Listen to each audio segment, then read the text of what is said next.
स्वागत है आपका हमारे YouTube चैनल जहर और जिंदगी पर, जहां हम लाते हैं भारत की उन सच्ची और डरावनी कहानियों को जिनके बारे में लोग सुनना तो चाहते हैं लेकिन अकेले सुनने की हिम्मत नहीं करते। रात उस तरह नहीं आई थी जैसे आमतौर पर आती है। आसमान भारी था, बादलों की एक मोटी चादर ने चांद छिपा लिया था और हवा में एक सड़ांध सी चली आ रही थी, पुरानी आग की, मिट्टी और किसी पुरानी अफवाह की। NH9 का वह हिस्सा जिसने कभी शहरों को जोड़ा था, अब ट्रेन रोड के बीचों बीच घटता हुआ एक सुनसान रेखा बन चुका था। लोग कहते थे कि वहां रात के बाद अजीब चीजें होती हैं। ट्रक वाले उसे खामोश मोड़ कहते थे और गांव के बुजुर्ग उसे टालते। पर किस्मत को बदलने से पहले किस्मत का पता करना भी किसी की इच्छा हो सकती है, और इच्छा अक्सर खतरे के साथ चलती है। विक्रम को रास्ता पसंद था। उसने 20 साल से ट्रक चलाया था, फिर टैक्सी खरीदी और अब रात्रि ड्राइव से जीवन चलाता। उसकी आवाज में थकान थी, पर आंखों में एक अजब सी चतुराई। वह अकेला रहता, पत्नी से तलाक, एक जोरदार याद और एक खाली घर। रात में गाड़ी चलाते चलाते वह किसी तरह खुद को जिंदा पाता। उसी रात उसकी टैक्सी दिल्ली से निकलकर राजमार्ग के उस सुनसान हिस्से से गुजर रही थी। विक्रम ने रेडियो की वॉल्यूम कम की और शीशा थोड़ा नीचे करके ठंडी हवा अंदर आने दी। आगे की रोशनी में दूर एक आकृति दिखी, हल्की सफेद साधी का एक फंदा, खद्दी, रास्ते किनारे, बिना किसी वाहन के। उस जगह पर रात में खड्डे होने वालों की कहानी विक्रम ने सुनी थी। उसने शायद एक पल के लिए सोचा कि ये कोई मजाक हो, पर फिर उसने गाड़ी रोक दी। आदतन मानव मदद करने वाला वह था। उसने खिड़की खोली, आवाज गहरी करके बोला, बहन जी, कहाँ जाना है? वह उठकर आई। उसकी चाल धीमी पर सटीक थी। उसके बाल गीले नहीं पर हवा में बिखरे थे। चेहरा नरम था, बिल्कुल वैसा कि किसी पुरानी तस्वीर में लगे। क्या विक्रम ने पहली बार देखा था ऐसा चेहरा? वह खुद नहीं कह सकता था कि आकर्षण था या सिर्फ अजीब, पर हर बार उसकी नजर उस पर टिकती। थोड़ा आगे, बस तुम्हारी ही तरह पुराना पुल है, उसने कहा। आवाज रेशमी थी और ठीक ठीक। विक्रम ने दरवाजा खोला और कहा, बैठ जाओ, मैं छोड़ दूंगा। वह पीछे बैठी। उसकी साड़ी की स्याही सी छवि हेडलाइट की रोशनी में परिभाषित हुई। रियर व्यू मिरर में उसकी परछाई छोटी सी थी, पर वही परछाई एक अजीब निश्चलता लिए हुए थी, मानो वह किसी और दुनिया से आकर किसी को जमीन में घुसा रही हो। विक्रम ने खुद को समझाया, बस रात्रि की तन्हाई है, थकान है। पर जब उसकी हाथ की उंगलियां स्टीयरिंग में कड्डिढी हुई थीं, तो वह महसूस कर रहा था कि हवा में कोई चीज बदल चुकी थी। ठंडक के साथ एक गर्माहट भी, जो दिल को चुभती पर रुका कर देती थी। रास्ता सुदूर पुराने पीपल के पेद्धों के पास मुड़ता गया। सफेद साड़ी की महिला खामोश थी। उसकी आंखें आगे के रास्ते पर थीं। न पीछे देखना चाहिए था। उसकी नजर ने मानो अधिसूचना दे रखी थी। विक्रम ने पूछा, आप अकेली इतनी रात में? उसने हल्के से मुस्कुराया, हाँ, पर मैं अकेली नहीं। उस जवाब में कुछ बहुत पुराना था, एक गाढ़ा नीला धागा जो समय की परतों में फंसा था। कुछ ही किलोमीटर के बाद रास्ते पर एक पुराना साइन बोर्ड नजर आया, पुराना पुल, खतरा, और पास में एक टूटी हुई बस शेल्टर। वह महिला ने कह दिया, यहां ही उतार दो। विक्रम ने गाड़ी धीमी की। हवा ने शीशे पर पानी की छोटी बड़ी बूंदें उड़ा दी। जैसे ही दरवाजा खुला, वह महिला बाहर उतरी, पर जाने कैसे। जैसे ही विक्रम ने निगाह मारी, वह औरत वहीं से धुएं में घुलती चली गई, जैसे किसी ने पानी में रंग घोल दिया हो। उसके पीछे हवा में एक अजीब खुशबू रही, जले हुए इत्र और पुराने धुएं की मिली हुई गंध। विक्रम रुक गया। उसने पास की झाड़ियों पर देखा। एक लाल धागे की तरह कुछ फंसा हुआ था, साड़ी का कोई टुकड़ा। उसने सोचा शायद वह औरत नदी किनारे चली गई होगी, पर जब वह वापस बैठा, उसकी टैक्सी में एक खालीपन था और रियर व्यू मिरर में हल्की सी परछाई गायब हो गई। विक्रम ने गाड़ी फिर चालू की, पर मन में एक सवाल रहा, वह कौन थी? सोशल नेटवर्क और लोक कहानी का मिश्रण बना हुआ था। विक्रम को मोहल्ले के ढाबे पर मिलने वाले ट्रक ड्राइवर बताते थे, 5 साल पहले भी यही हुई थी। एक ड्राइवर ने उठाकर छोड़ा और अगले दिन सुबह उसकी कार खाई में मिली। भीतर कुछ भी नहीं था सिवाय एक लाल दुपट्टे के। दुकानदारों ने कहा कि उस मोड़ पर कई गायब हुए हैं और हर गायब होने वाले की कहानी थोड़ी अलग, पर बाद में एक सी हुई। विक्रम ने उस रात सोचा कि क्या वह केवल एक लड़ेचकी थी जो रात में फंसी थी, पर उसके भीतर कुछ चुभने लगा, वह दहशत जो पुराने अपराधों की याद दिलाती है। उसने अगली सुबह लोकल डायन चौकीदार से जाना, एक बूढ़े आदमी, नाम काला बाबू। काला बाबू की आंखों में वर्षों का भय जमा था। बेटा, वह बोला, वह औरत सिर्फ आत्मा नहीं है, वह किसी लंबी कहानी का नतीजा है। सालों पहले इस पुल के पास एक गांव था जिसे जमींदार ने मचा दिया। कई औरतों और बच्चों को वहां रात में मार दिया गया।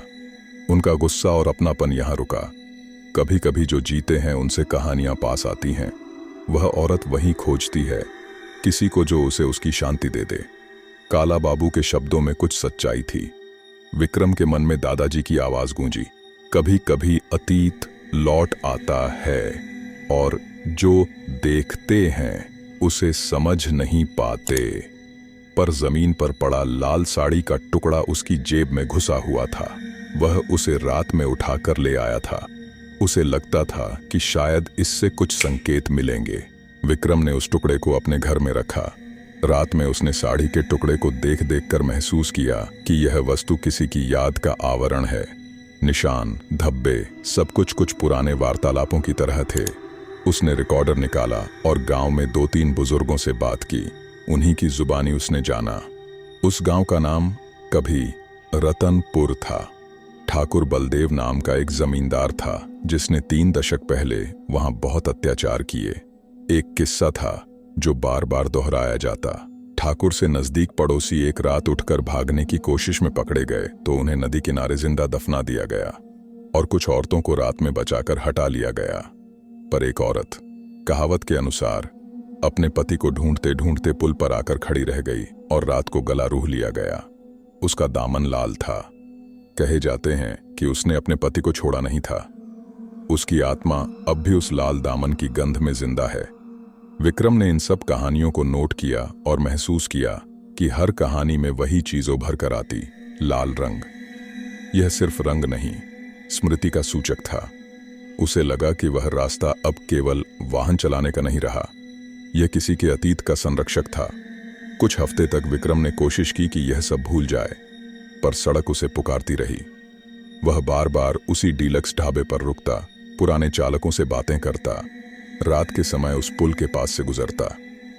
हर बार जब वह पास से जाता तो उसे लगता कि किसी ने उसकी पीठ छुई है। एक मुलायम स्पर्श, फिर ठंडी हवा। एक रात उसने तय किया कि वह उस पुल पर रुककर इंतजार करेगा। रात को वह पुर्ख के नीचे जंगल की ओर जाकर बैठा। आसमान पर बादल छटने लगे। तभी उसने देखा, धीरे धीरे एक आकृति उभरी।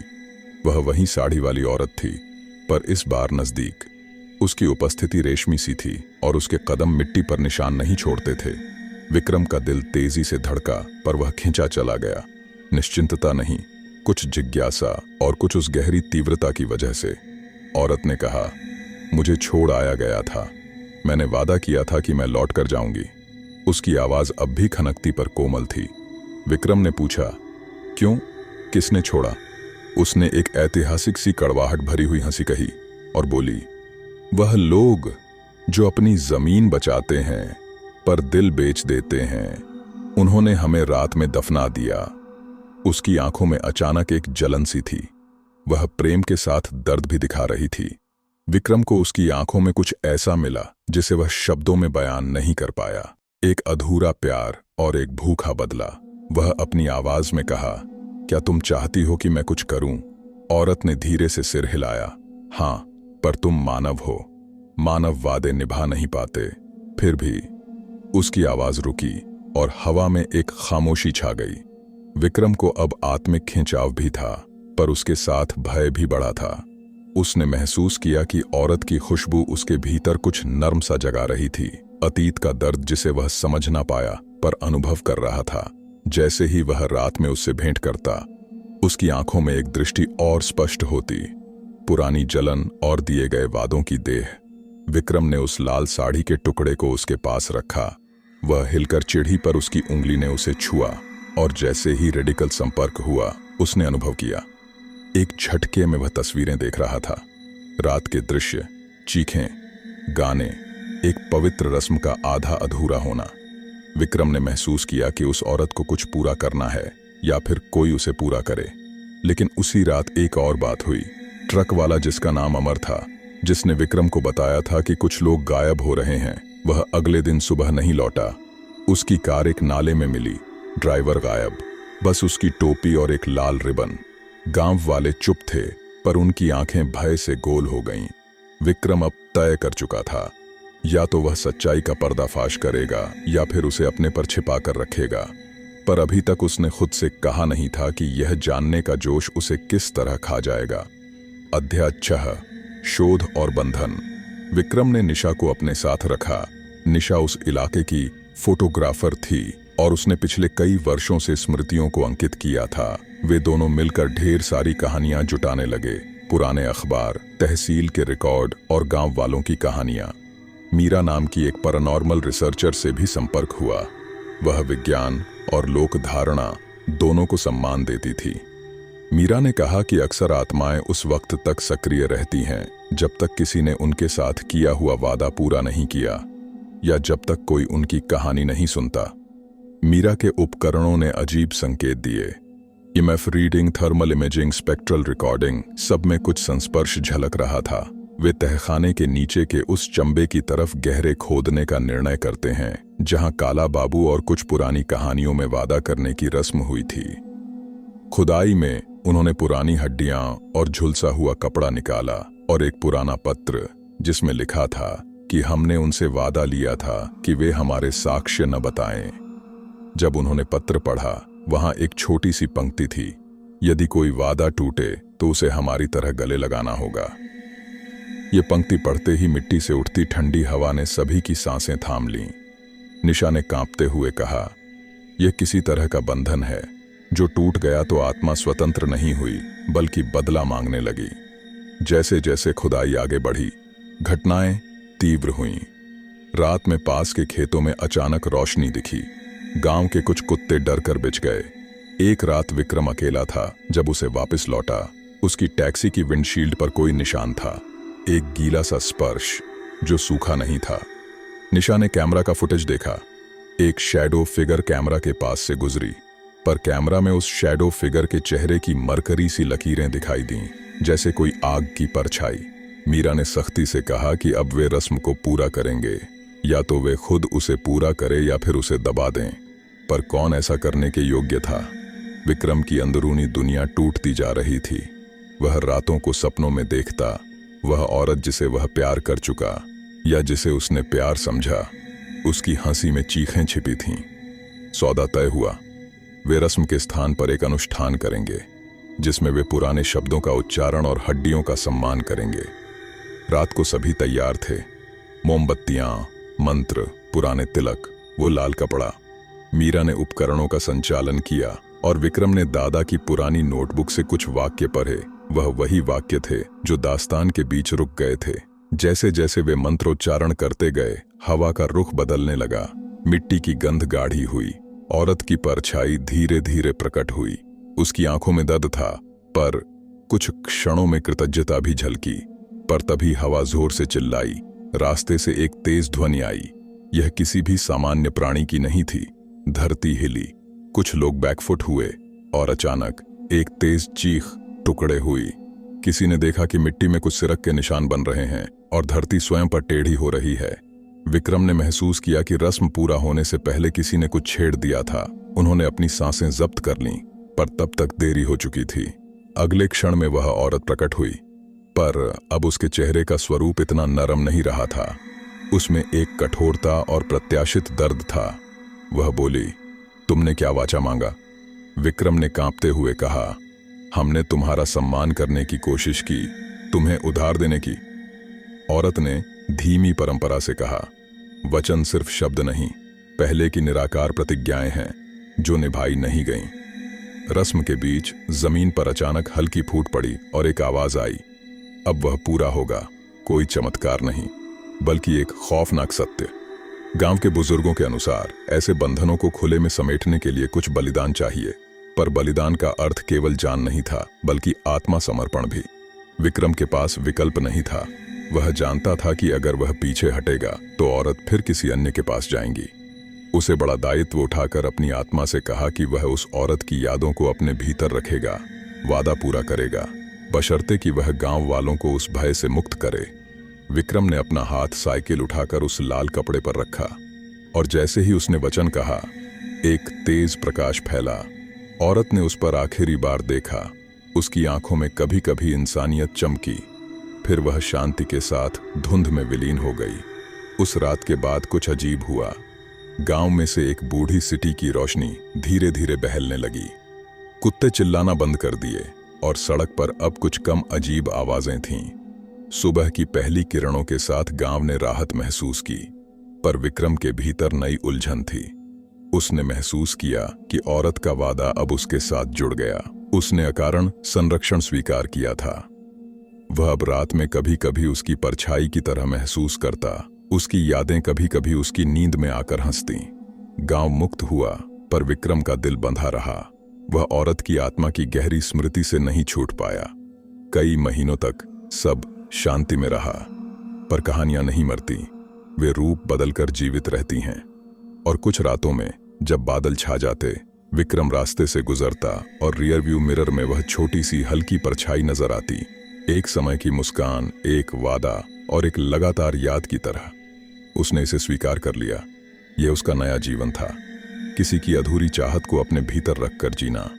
सुनसान सड़क, आखिरी सवारी। एक ऐसी कहानी है जो बताते समय पाठक दर्शक को यह सोचने पर मजबूर करती है, इच्छा और भय के बीच की सीमा कितनी पतली है। जब कोई खूबसूरती आपको भीतर खींचती है तो क्या आप उसे बचा पाते हैं या वह धीरे धीरे आपको निगल जाती है। विक्रम ने जिस वादे को उठाया, उसने गांव को एक नई सुबह दी, पर अपनी रातों की खामोशी के साथ। कहानी का उद्देश्य न केवल डर पैदा करना है, बल्कि यह भी दिखाना कि जो गलतियां हमें छोड़ जाती हैं, वे भविष्य के रूप में लौटकर मांगती हैं शांति, श्रद्धा और कभी कभी बदले की मांग। और जब शहर के लोग इस सुनसान सड़क से गुजरते हैं, वे अब भी कहते हैं, रात को गाड़ी धीमी कर लेना, क्योंकि वहां कोई सरकता साया है जो अंतिम सवारी लेता है।